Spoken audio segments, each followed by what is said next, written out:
Translation and purport by His Divine Grace, Abhaya Charanaravinda Bhaktivedanta Swami Srila Prabhupada Ki Jaya. O lotus-eyed Lord, by concentrating one's meditation on your lotus feet, which are the reservoir of all existence, and by accepting those lotus feet as the boat by which to cross the ocean of nescience, one follows in the footsteps of Mahajanas, great saints, sages, and devotees. By this simple process, one can cross the ocean of nescience as easily as one steps over the hoof print of a calf. Chakshuram militam yena tasmai shri gurave namaha kam karoti vachalam pangum lagayati angirim yat kripatam aham bande shri gurum dinatarinam. Purport. The true mission in life is to cross the ocean of nescience of repeated birth and death.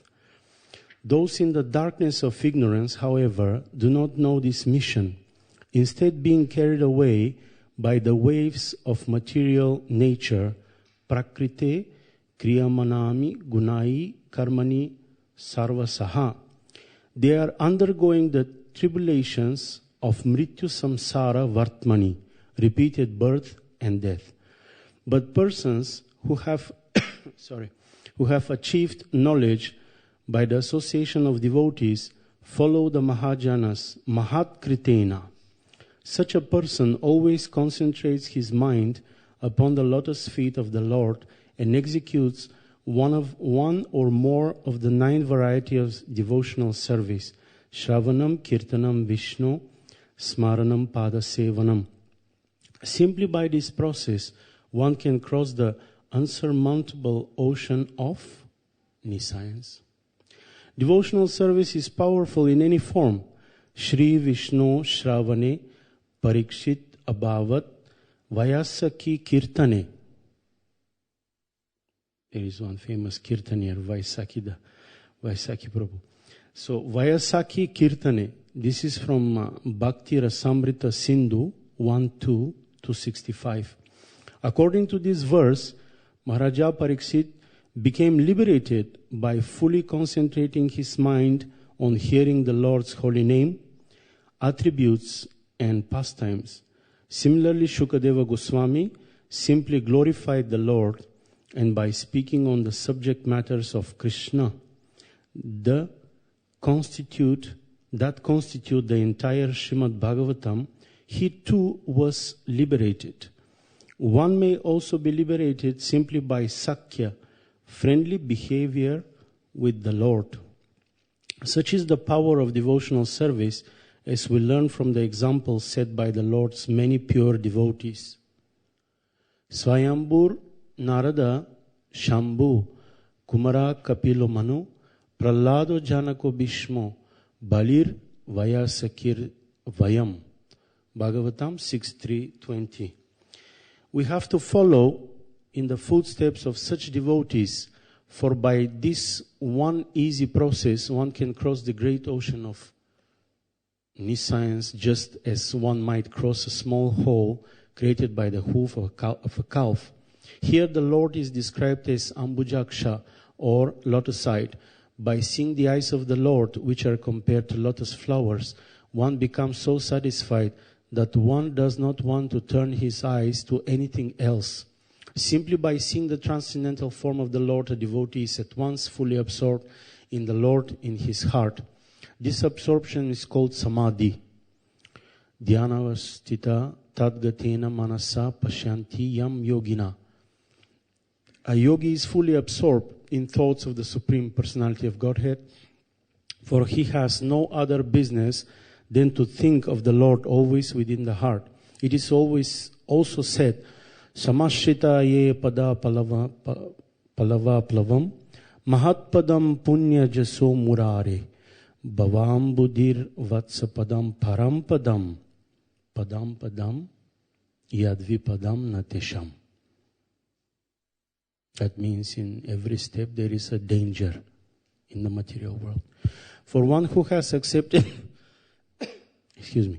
For one who has accepted the boat of the lotus feet of the Lord, who is the shelter of the cosmic manifestation, and is famous as Murari, the enemy of the demon Mura. The ocean of material world is like the water contained in a calf's hoof print.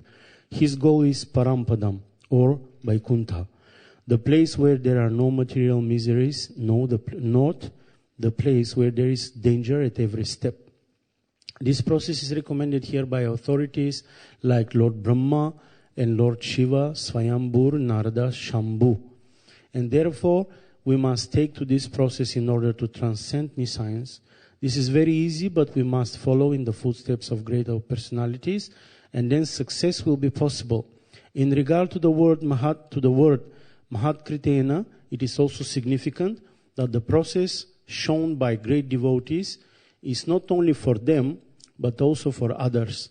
If things are made easy, this affords facility for the person who has made them easy, and also for others who follow the same principles. The process recommended in this verse for crossing the ocean of nescience is easy, not only for the devotees, but also for common persons who follow the devotee. Mahajano ye gata sa panta. So, this verse is actually one of the secrets of success in spiritual life. For those who are going towards this success. This is the secret. The secret is of following into the footsteps of the great acharyas, the mahajanas, the sadhus, and the great devotees. Because it's much more easy when we live in this jungle of material existence, especially in Kali Yuga. Nowadays we see that it has become like a polished jungle. So, you understand? Good. So, so we live in this polished jungle, and it's very easy when the Mahajanas, the great acharyas, when they have opened already the paths in this jungle. So very easily we can just follow. In Sanskrit there are two words. One is called Anukarana, and the other one is Anusarana. Anukarana means imitating, and Anusarana means to follow. So we should avoid imitating the great acharyas, but we can follow in their footsteps. Padam padam yad vipadam natesham.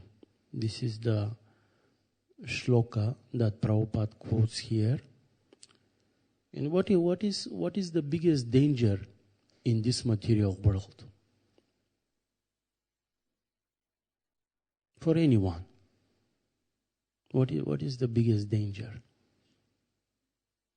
Yes, bro? Yeah, that is very good answer, basically. Because we will speak something about that. The Vaishnava aparat. That is one very big danger. Another one? Yeah? Yeah. Actually, if we scrutinizingly study the scriptures, for the devotee, and in general for everyone, it is to forget Krishna. That is the biggest misery and danger, to forget Krishna. But there is another one also. Sorry? How? Yeah. But specifically in this quote, there is one danger. What is that danger? Which gives end to all the dreams that we have, all the family that we have, the work, everything. That is called death. So that is another danger. Because if we lose this body, death means losing the body. If we lose this body, then all our dreams, big plans, possessions, family members, everything becomes zero. And we have to start again. It is very nice meditation if we learn to live just like this is our last day in this body. Very nice meditation. Everyone should try it one time or many times. And by this way, just like the pure devotee, he always thinks himself as the most fallen, the most miserable, but he is not.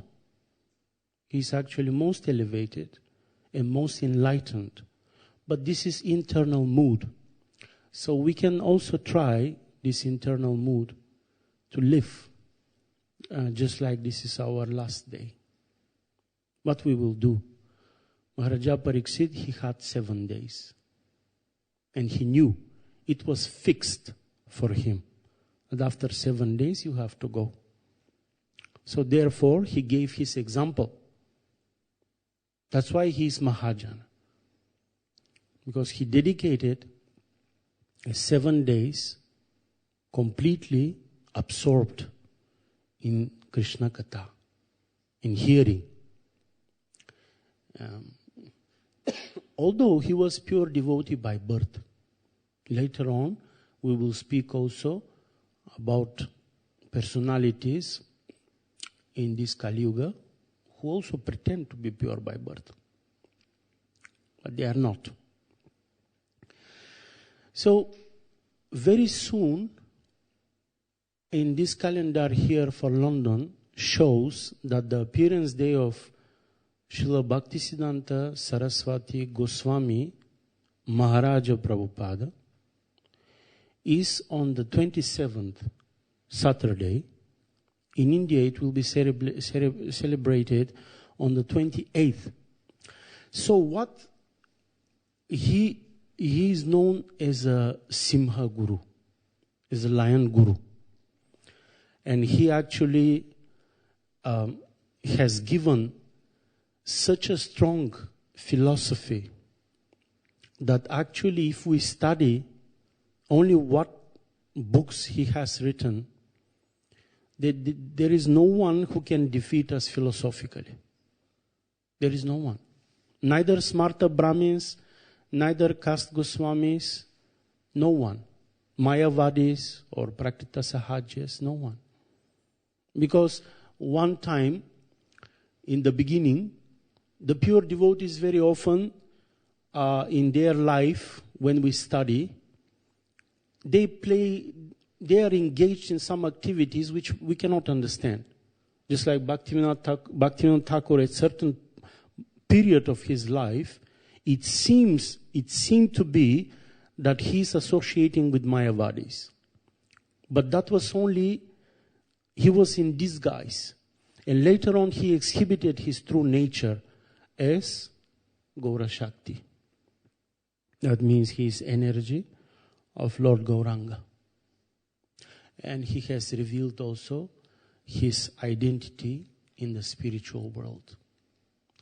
So what Bhaktisiddhanta Maharaj was famous as the greatest astrologer of that time.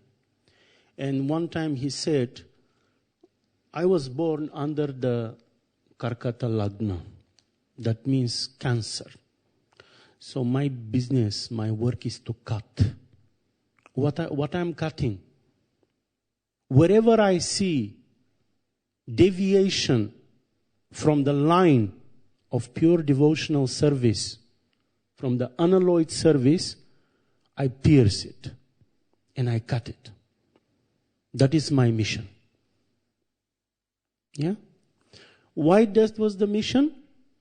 Because just after 200 years, after the disappearance of Lord Gauranga and his associates, this movement of Harinama, Sri Harinama Sankirtana, was hijacked by Prakrita, Sahajyas and Mayavadis. Just 200 years after the disappearance of Mahaprabhu. So when these so-called devotees, they used to have such a, how to tell you, amazing in brackets or abominable way of life, that when the Britishers entered in India, they compared the so-called Vaishnavas with the Aghoris. Aghori means cannibals. Such a lifestyle they had. A complete disgusting shame for the movement. So therefore, later on, Vishwanatha Chakravarti, Srila Vishwanatha Chakravarti Thakur appeared, and Baladeva Vidyabhushan, and in the last 160 years, 5 pure devotees in a line appeared. For what purpose? To re-establish again very firmly the line of pure devotional service. Pure devotional service means ahaituki, apratihata. That means unalloyed, unconditional, constant service. That is the unalloyed service. So Jagannath Das Babaji, one catching sometimes even the time of the other, both of them existing together, 3 of them, 4 of them. Jagannath Das Babaji, Srila Gaura Kishora Das Babaji, Bhaktivinoda Thakur, Bhaktisiddhanta Maharaj, and Srila Prabhupada. This is why they appeared in a line, to re-establish again the glories of this Sri Brahma Madhva Gaudiya Sampradaya, where the Supreme Person decided to appear in. That's why this Sampradaya is glorious. We don't want to pretend, that this Sampradaya is superior than the other 3 Sampradayas. No. But these are the facts. So, in Kali Yuga very often, when the things are presented in a very positive way, sometimes we don't understand very well. Let's say when we give the criterias, what is pure, what is not pure, how to understand who is who, in fact, who is elevated, who is not. So what Bhaktisiddhanta Maharaj did, 90% he pointed out what is not Madhurya Rasa. Can you imagine? 90% of his effort, he pointed what is not a Madhurya Rasa. Because there were so many imitators of gopis, of gopas, and this and that. The Sahajyas, the Prakrita Sahajyas. There is nothing wrong in Sahajya. Sahaja means that which is naturally born. So we have natural feelings towards the Supreme Person. Sahaja. It means it is born inside me. But Prakrita Sahajya means a cheap imitation of devotion. Somebody who is completely under the bodily consciousness of life, but is imitating devotional service. Why we speak about these things? Because if somebody, some of us, most of us, we have tendencies towards Mayavada and Prakrita Sahajya. These are the facts. We have it. So therefore, whatever we do, we have to always try to keep our eyes fixed on the line of pure devotional service, as it is given by the Mahajanas, by the great Acharyas. Otherwise, if we become infected over and over again by this Mayavada and this Prakrita Sahaja, it is much better to lose one lifetime just to be killed than to become infected with this subtle poison. Because you can lose, Bhaktisiddhanta Maharaj is pointing, millions of lifetimes until the person get rid of this infection. Dressing as gopi, thinking that this material body, this covering of our original body is enjoyable by Krishna. It is real. Material body is real. These are the teachings of Madhvacharya. Recently we celebrated Madhvacharya. So this material world is also real. It is, however, we live in the dream of Lord Mahavishnu, but it's also real. Because in God there can be no unreal things. But this material body is not enjoyable by Krishna. Therefore, we follow a process which can revive, which can redevelop our spiritual body, and then that body is enjoyable by the Supreme Person. So, here, just like following into the footsteps of Bhaktisiddhanta Maharaj, not imitating him, and I would like to say that these quotes from Chaitanya Bhagavata, written by great devotee Vrindavan Das Thakur, we are not using them as a whip. Neither we should use this knowledge as a whip, so that we all the time repeat to the others that, this, you are wrong, this is wrong, that is wrong, and all these things. No. We are just saying these things because are very essential. So from Chaitanya Bhagavata, the Prabhu there, Haribol Prabhu, you mentioned Vaishnava Aparadha. So these quotes are regarding Vaishnava Aparadha.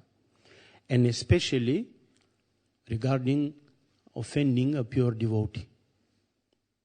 We have to avoid that. If we really want to make progress in spiritual life, if we really don't want to waste all the years and time that we have dedicated, we should avoid in any cost offenses to pure devotees. So this is from Chaitanya Bhagavata. I wrote them here very quickly. Number 8. Whoever makes any differences between me, my pure devotees, and Srimad Bhagavatam are forever lost. This is from Madhya 21. Then some others. Any person who sides with these are very essential things. Just pay a little attention. Any person who sides with a Vaishnava against another Vaishnava and criticizes him is destined to be destroyed. Chaitanya Bhagavata Madhya 3:160. The offense of criticizing the Lord or his devotees even once steals a man's proper intelligence. Madhya 19. Lord Gaura Sundara has advented specifically to deliver all. Jai Shri Shri Radha Gokulananda ki Jai, Shri Shri Sitaram Lakshman Hanuman ki Jai, Shri Shri Gaura Nitai ki Jai. Lord Gaura Sundara has advented specifically to deliver all the fallen souls, with exception of those who find fault in Vaishnava devotees.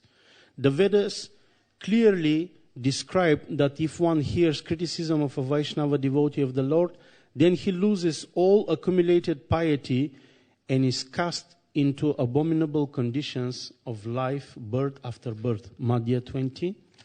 Some persons trying to compare Vaishnavas, calling one a bigger Vaishnava than the other, commit a grave blunder, for they will soon suffer. Madhya 22.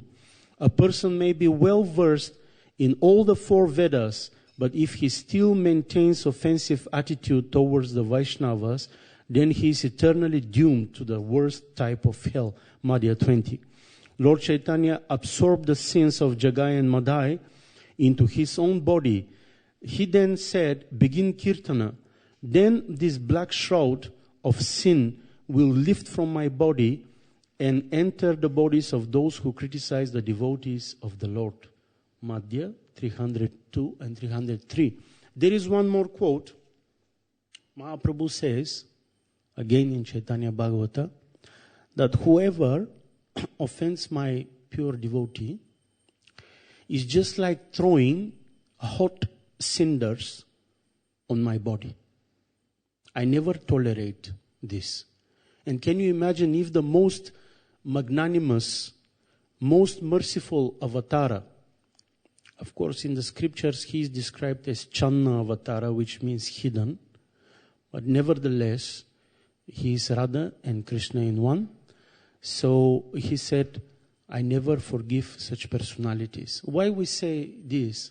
Recently, as usually, again, last year, a paper was produced, 202 pages, by the Smarta Brahmins and caste Goswamis of the external Vrindavan.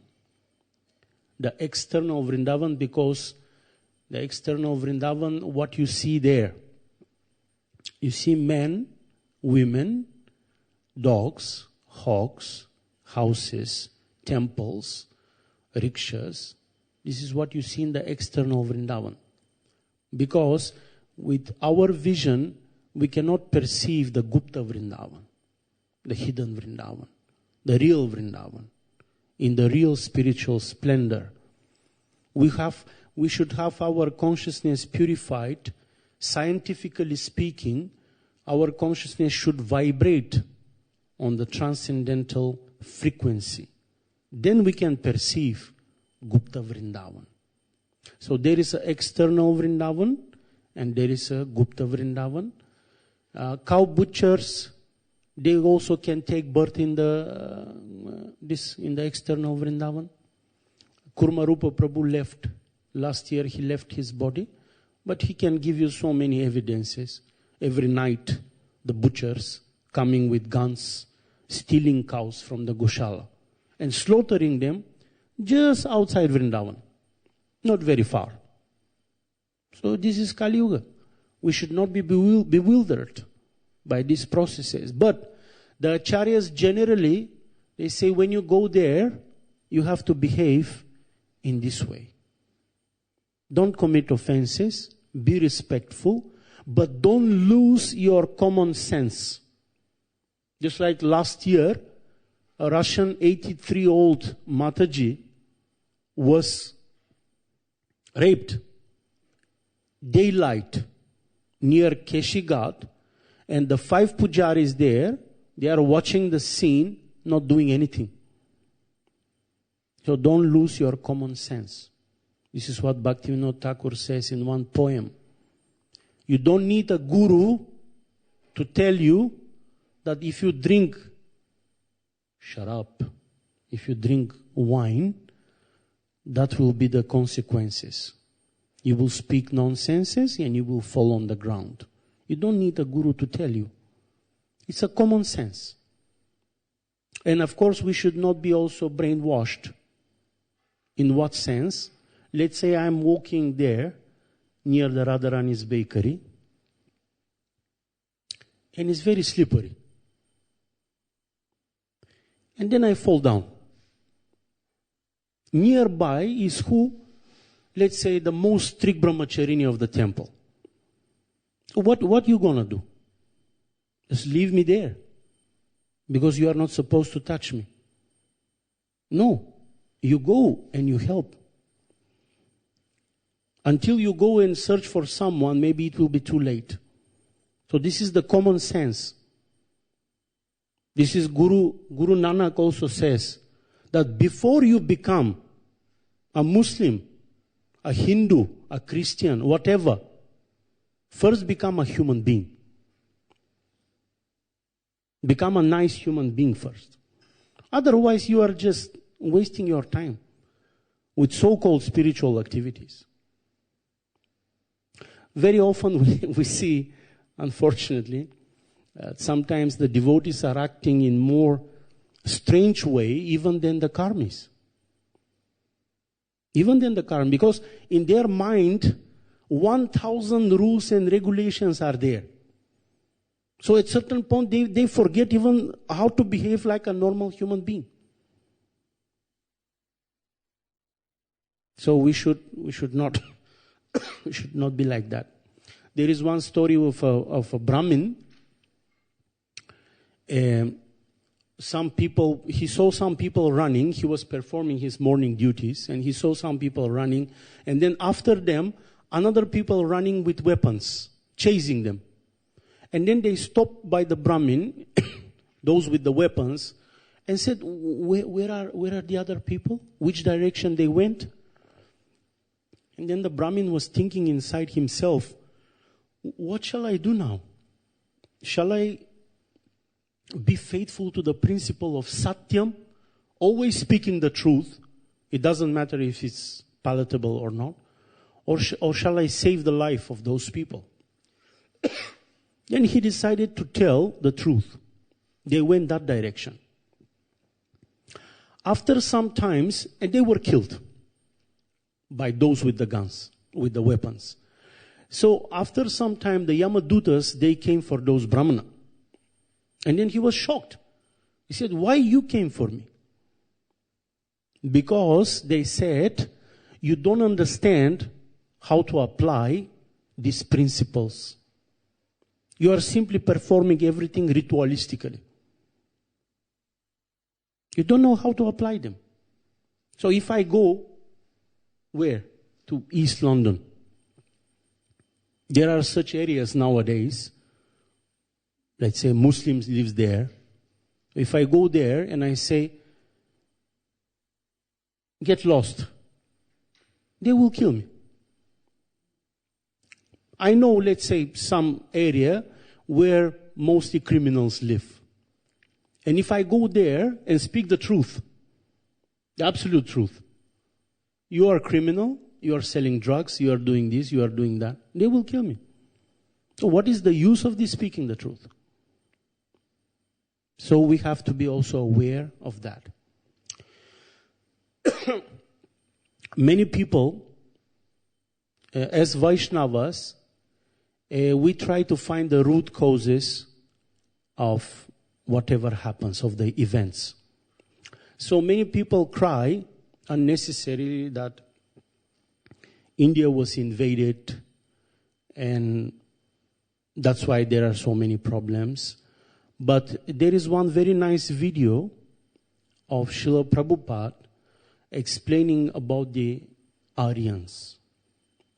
So he said that the invasion by the Mughals is mentioned in Shastra because one branch of their family, the family of Akbar the Great, Jodha and Akbar, maybe you have heard, they are Vedic branch. So they had right one time to rule in Hastinapura, in Delhi. They had right. Similar is the situation also with the portion of Europe which was given to Maharaj Tejasi, that is Greece, the Greek portion, the Roman and Eastern Europe. It was given to him. So they also had right to rule one time. Also the Yavanas. Yavana means Turks.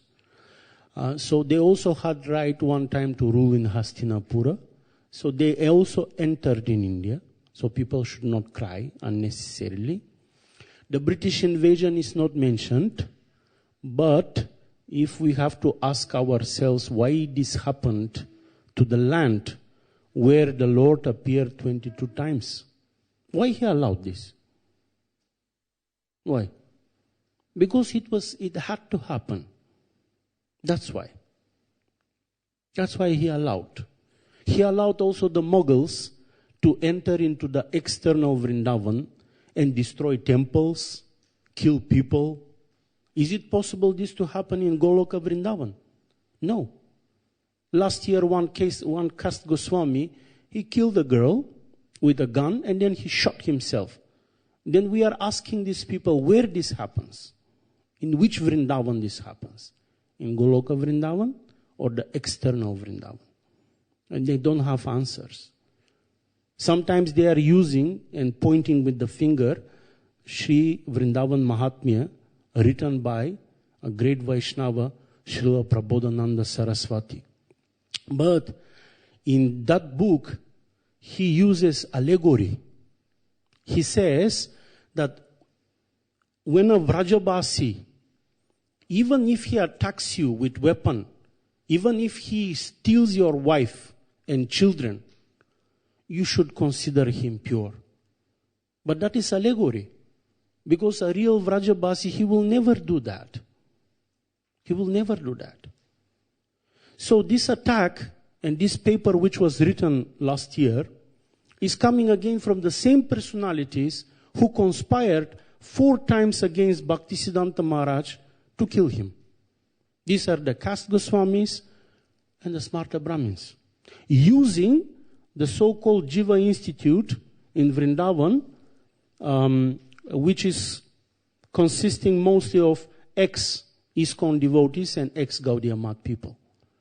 It's very irritating. You can call me with any name, but when somebody offends Bhaktisiddhanta Maharaj, Bhaktivinoda Thakur and Srila Prabhupada, the Vaishnava, the devotees are feeling very bad and they have to answer. Because Prabhupada said, it's very nice. You go in the morning, you do the Guru Puja, you worship the Guru at home, the deities, but the Guru is actually glorified when you can respond to any attack, protecting, defending, and preserving the legacy and the respect of the Acharya as it is. Then the Guru is actually glorified. Another reason for the condition in India, and not only in India, all over the world, is Prabhupada is mentioning that I left India disgusted. Because many of these people, they think that they are over-intelligent. Swamiji, we know already these things. Gita, Bhagavatam, that's all right. Even up to now, there is this influence of the Sahajas that the relationship between Radha and Krishna is some kind of Kama Sutra. This is what they think. So, Prabhupada said, I left from there, but in the same time he has glorified when somebody takes birth in India and all these things. But another reason is people became too familiar with Lord Krishna. This is called familiarity problem. That they thought that the Lord belongs to us, so we can do whatever we like. And then these are the consequences that happened. I would like to say also, because time is short, it's very short, I would like to say also that Srila Prabhupada is a very good example of how a person can be also a family man with children, but he can do all the devotional activities very nicely. So we can follow in the footsteps of Srila Prabhupada and follow what he has done and try to serve the mission that he established.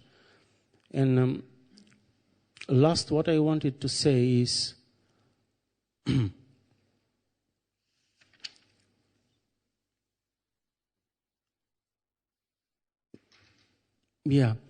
just about recently about the small revolution which happened in Mayapur. I would like just to say just 2-3 words.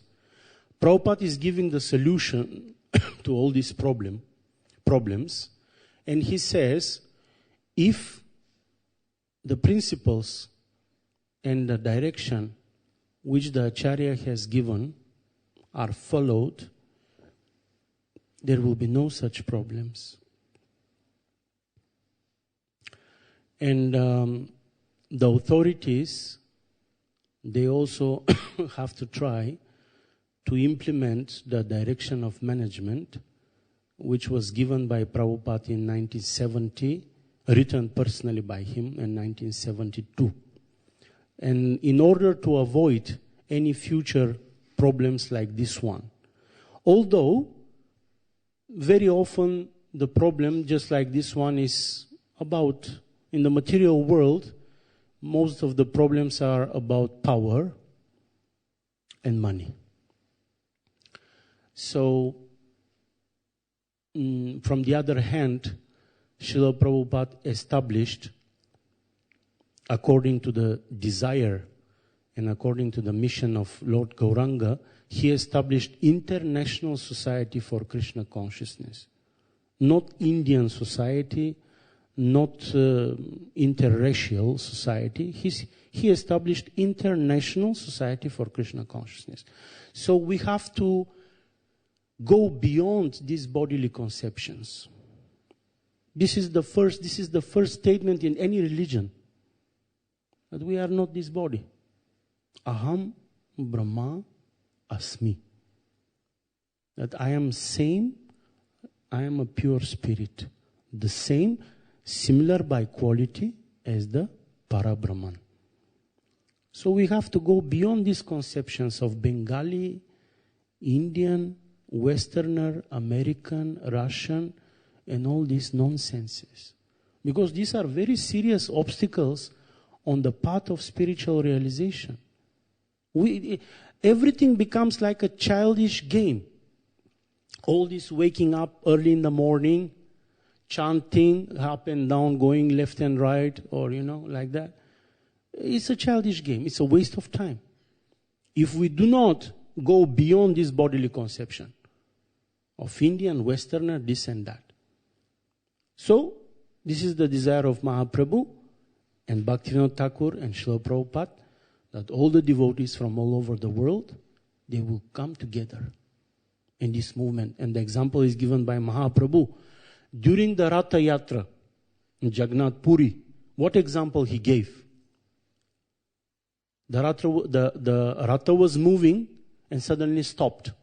And then he said, it doesn't matter what caste, Brahmins, Shudras, it doesn't matter, all on the ropes. One next to the other, mixed.